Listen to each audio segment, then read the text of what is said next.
You have to fight back in order to get to the top. Your fingers and clothes get trampled and stepped on, and halfway through, you stop to wonder if it's worth it. The structure would sway to and fro, making you think as though the overwhelming amount of kids were gonna make it collapse. Many times, I gave in to my weakness and returned to the stable ground next to my mother. I finally realized I had nothing to fear and that it was okay to take control and pave the way for myself, so I did. I pushed and shoved through the ruckus, and there it was, the top. I finally reached it with a last push and grabbed onto the railings and overlooked the park. I saw my mum on the ground, waving at me, and realized this is how it feels to be on top of the world and free. Peace and satisfaction in solitude. Achieving this improved my mood. Internal happiness, peace within the self, the validation and opinions of others on the shelf. Took me a while, but I'm definitely there now.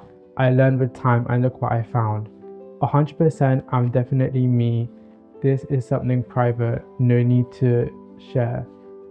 Even though chaos continues, regardless of the feelings within me, they aren't my issues to insert myself in. They aren't my issues to insert myself in. No need.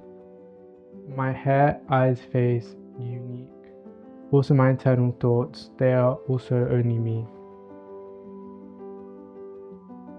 No one is as focused on you as much as they are themselves. As I walk through the streets in which I grew, it cackles.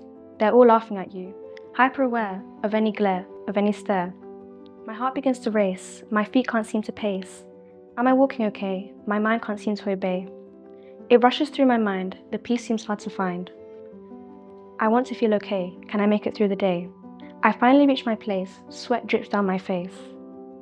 The shaking finally stops, the shoulder finally drops. It seems to be alright, my chest no longer tight. A room of giggles and laughter, but not laughing at me.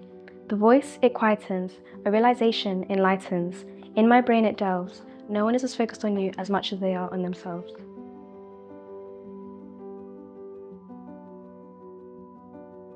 A small little girl in this big world that has proven it's not on my side. It's a man's world. Everyone says that. Even religion shows this, but when I say it, it's a problem. It seems like we all want to live in denial, like what I'm saying is invalid.